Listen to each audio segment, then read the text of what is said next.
around the cones. Together. This one's looking at the front, going opposite direction. So backwards, get square on.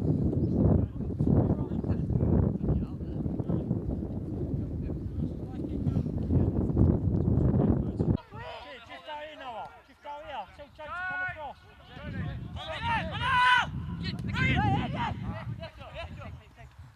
Get across, no, get across. Yes, come on.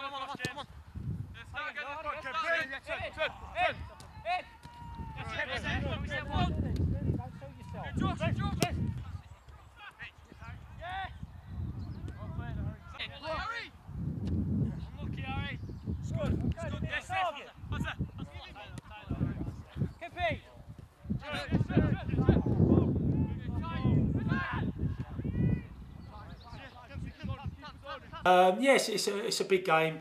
Trying to keep it as normal as possible. So really looking forward to it.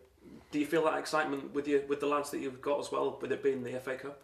We will do, yeah. We're gradually building up. We one game at a time. Played Oldham on Saturday and lost 1-0, close encounter. But yeah, over the next couple of days we'll be getting them more focused and refocused for the game in hand. I'm still only a month or so into the season. How do you think it's gone so far?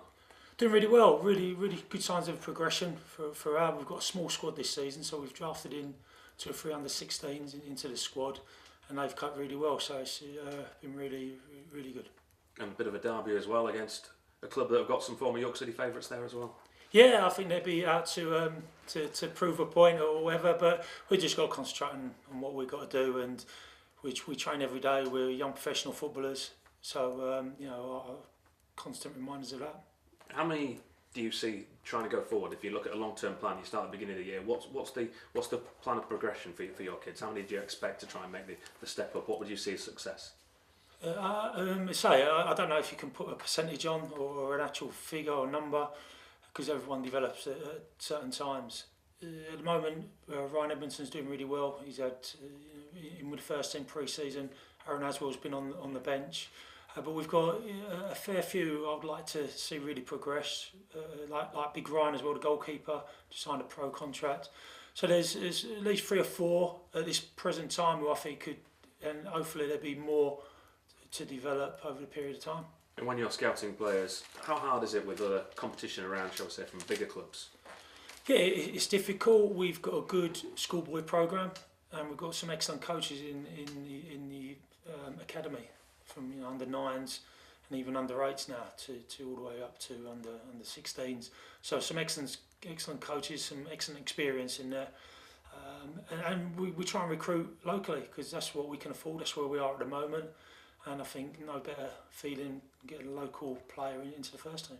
And finally, returning to the game on Wednesday night, don't often get the chance as well to play at the home of York City, do they, these kids? It's a big occasion for them. Yeah, we've trained on there. We had a practice game with the first team not so long ago. So yeah, I think they won't be overawed by it. They come and watch every home game the first team play. So hopefully it'll be another game, so to speak, and I'm really looking forward to it. I'm sure you and everyone would like as many supporters to come down to cheer them on Wednesday. Yeah, I think it's gone out on the academy website, but even more so for the local supporters to come down and hopefully see the next generation of players for York City. Great for me, thank you. How pleasing was it for you, Steve, to see Aaron Haswell on the bench on? Yeah, really pleased. I think he thoroughly deserves it. He's come back in, even though he was fit last season, all the testing that we do pre-season, he was right up there. He's come back. His attitude's been fantastic, but he's got ability, and he's one of those players who can. He kind of runs in beyond as well.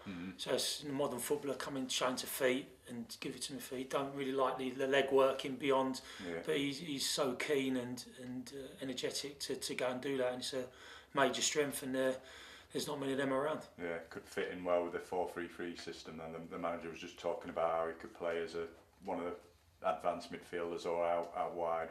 Would you agree with that, Stephen? Yeah, do you definitely. play 4-3-3 We vary it because we're trying to give them a good rounded experience in terms of their development.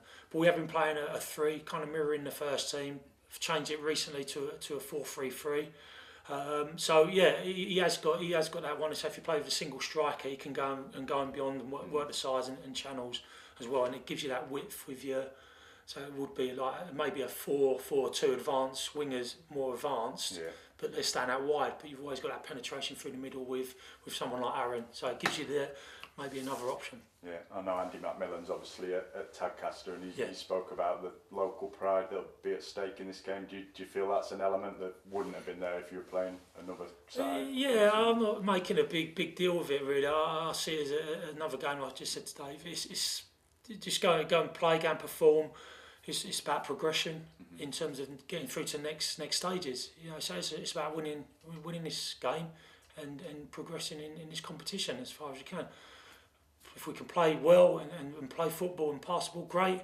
If we can't and we mix it up, so be it. It's about winning the game, winning the tie, and progressing on to the next round. It's the FA Cup. Yeah. It's the FA Cup. Youth team, first team. It's about progression, and people come out now to watch, and it is kind of a big deal for everybody else. We're trying to keep it focused and keep what we're trying to do and achieve. Yeah. Do you regard this competition as the marquee games of the season, though, for the youth lads? Do you think these are it is. Yeah, if you get knocked out, you've always got the next game, but it is to generate interest for the supporters, and people see it, and it gets probably a little bit of national press as well if you progress and do well as local press. So it's an important game, but I'm trying to keep it as low key as I can, because I don't want them worrying and thinking, oh, we've got to do extra. It's another game, and if we stay focused in what we're doing, I'm sure we'll be fine. Because it can lead eventually to the biggest of draws possible, isn't it? There's always that carrot, I suppose. It's totally. If you can get into the third round qualifying, if it's the same as the first team, you get one of the Premiership teams or Championship teams, which would be fantastic. It's good that we've got this game at home. I'm really pleased because, like you said about giving the experience to play on the main pitch, but they've done it before. They've trained and they've played on it, so I don't think they'd be overawed at all. Lovely. Cheers, Steve. Okay.